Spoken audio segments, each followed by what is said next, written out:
What's up, guys? Welcome back to the channel. Today, I want to talk about why you shouldn't quit trading.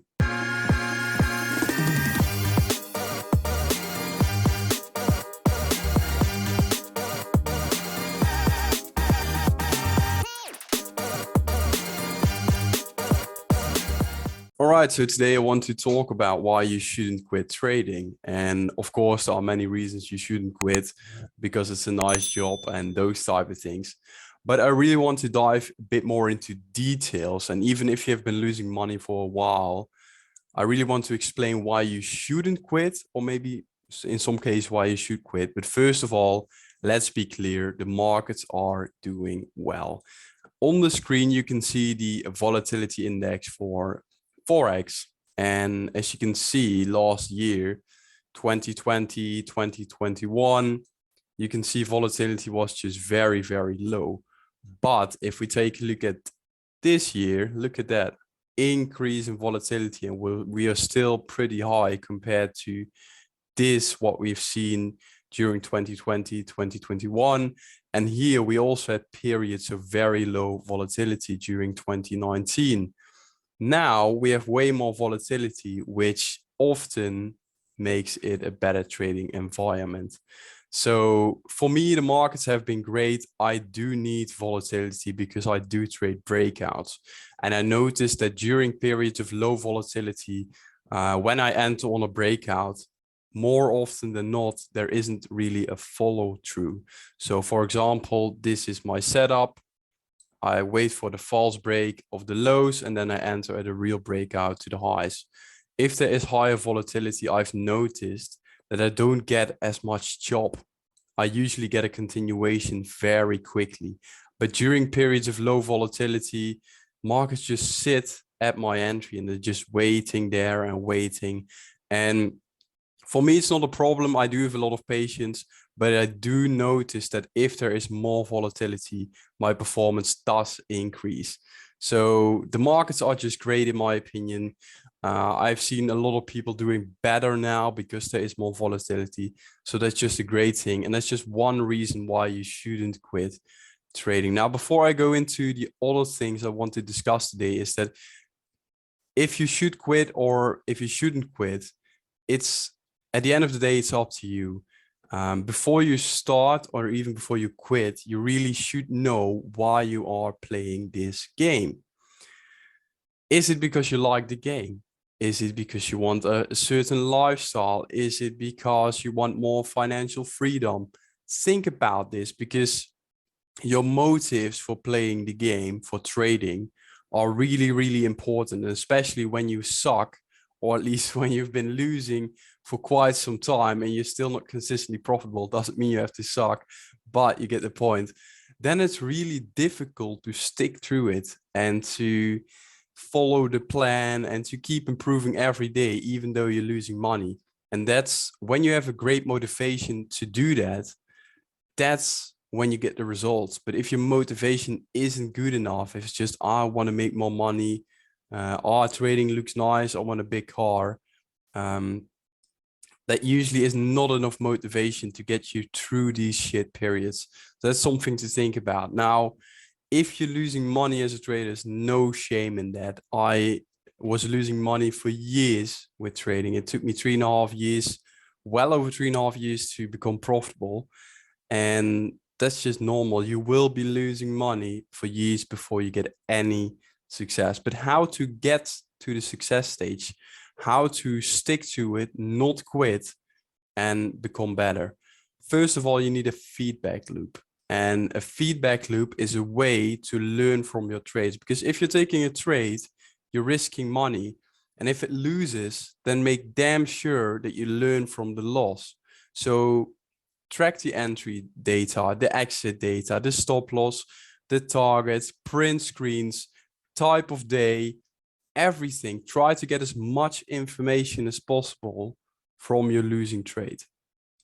And if you do that, if you get as much information as possible, then later on you can take a look back at your trades and look at, okay, what went wrong? Why did I lose money? Should I have been in this trade? How can I become better? That's the question you always want to ask yourself. If you took 10, 20 trades, how can I become better next time? How can I become better next week? How can I become better next month? Always find ways to improve. That's how I went from losing money to making money. It's of course finding my edge, but then always improving. After a certain amount of trades, what could I have done better? How can I prevent a mistake from happening? And then step by step, you become better. It's not a smooth sail. You won't become profitable overnight, but if you take these tiny steps, then you can really become a profitable trader. Another thing I want to talk about is the importance of luck in trading, and no one talks about this. So let's go to this website. It's equitycurvesimulator.com. Let's fill in some data. Let's say you have a 10K account and you win, I don't know, 50% of the time, and you have a 2R. This is a great edge. This makes money over time. You risk 1% a trade, and I'm going to start simulation. If we take a look at the equity curves, these are the ones that you can have. Let's plot a bit more to make it a bit more accurate. Look at this. This basically gives you what you can expect based on these statistics over the long run, what type of equity curve you can expect. And as you can see here, this one lost money over 40 trades. You're down around 1K with a nice edge. Your edge is 50% win rate, and you win twice as much compared to when you lose. So it's a nice edge, and you're still down money. And this is where the role of luck comes in. On average, this is the black line. On average, you're up over 100 trades. You made around 6.5K or something on average, which is good, which is really good. But there are a lot of curves that are just hovering at around break even. Well, not a lot, but there are some curves hovering at break even, and some are barely up. And that's where the role of luck comes in. You know, you win 50% of the time. You know, this is your average risk to reward, but you don't know when it will play out. And you could be losing 70 trades out of 100 with a 50% win rate. And then the next 100 trades, you win way more. You win 70 trades out of 100 instead of 30. And that's where the 50% win rate comes from. But you don't know when the winners will happen. And that's another reason why you shouldn't quit Forex trading. If you know your edge, if you know it has worked in the past again and again and again, and you're just going through a shit period, don't quit trading. Stick to the plan. Of course, if your edge stops working, then you should quit, at least with that strategy, and improve and become better. But if the strategy works and you have a shit period, just keep trading. Follow the plan. As hard as it is, follow the plan, because eventually, as you can see, all lines are above break even, and some even are more than doubled. So if you just stick to it, and if we take a look at this one, yes, you had a shit period, but now it is up here and you made around 2K, and that's just on a 10K account. So there's 20% gain with risking 1% of trade. You will come ahead of a drawdown if you have an edge, if you follow the plan. But I do want to emphasize the importance of luck, especially in the short term. So if we take my edge, for example, this is my edge. And as you can see, over the long run, it does make money. It does return very nicely. But if we again take a look at the break-even level, after 60 trades, even after 73 trades or so, you still could have been in drawdown just because of bad luck.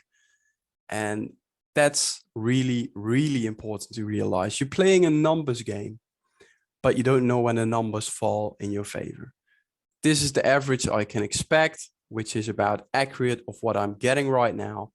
But there are basically these outliers that you can have, and it sucks, but this is possible. This is the reality. And what do you do during this period of shit trades, or at least shit performance, because you're taking the right trades? You find ways to improve and you stick to the plan. That's trading. That's the game. As boring, as simple as it sounds, this is the game. This is what I do, and this is how I make my returns. It sounds so boring, but that's the reality, and that's also what kind of defines you as a trader, if you can stick through it during shit periods. So that's today's video. Hopefully you got some tips and reasons why you shouldn't quit Forex trading. Don't quit because you have a shit period. Don't skip trades because you have a shit periods. Don't skip or don't quit because you're losing money. It's totally normal to lose money your first years of trading over and over again. And now I still have down months. It is possible. If you really want this as your career, you have to put in the work, become better, and don't quit.